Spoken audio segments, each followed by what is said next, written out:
వాళ్ళ మీద నెక్స్ట్ వచ్చే ప్రభుత్వాలు కడుపు పంటతో ఇప్పుడు కేసీఆర్ నేమ్ పీకలేక అరవింద్ కుమార్ని వెంటాడుతున్నాం, జగన్ నేమ్ పీకలేక తీసుకొచ్చి ఇక్కడ ఐపీఎస్ ఆంజనేయులను లేకపోతే ఇంకొకరిని ఇబ్బంది పెడుతున్నాం, చంద్రబాబు నేవి చేయలేక ఏబి వెంకటేశ్వరరావు మీదకి వెళ్ళాము. ఇట్లాగా అధికారులు హింసిస్తున్నాం మనం. బట్ ఆ అధికారులు నిజంగా సిన్సియర్ గా చేసే వాళ్ళని ఇవాళ పనికిరారు అంటున్నాం మనం. సిన్సియర్లను దొంగలుగా చేస్తున్నాం మన మీడియా ద్వారా.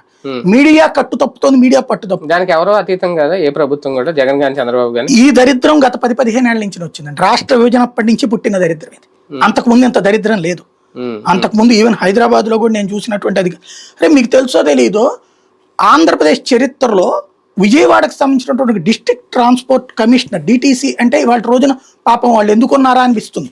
వీళ్ళు సంతకాలు పెట్టే చోట అవుతున్నది, లేకపోతే బస్సుల గురించి ఎట్లాంటివి నడుస్తున్నది.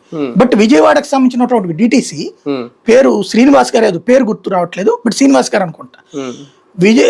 మేయర్ తో పాటుగా డిప్యూటీ మేయర్ ఇతర అధికారులకు సంబంధించినటువంటి ఈ బల్బ్స్ ఉంటాయి కదా, అవన్నీ పీకి పారేశాడు. పెద్ద రచ్చ నడిచింది. ఆయన రూల్ బుక్ చూపెట్టాడు. అసలు వీళ్ళకి లేదు ఈ అధికారం, ఓన్లీ కమిషన్ అదేది జ్యుడిషియల్ ఆఫీసర్లకు మాత్రం ఉండాలి. వీళ్ళది రెడ్ పెట్టుకున్నారు, రెడ్ కాదు మీరు బ్లూ పెట్టుకోవాలని చెప్పి తెలిసాడు.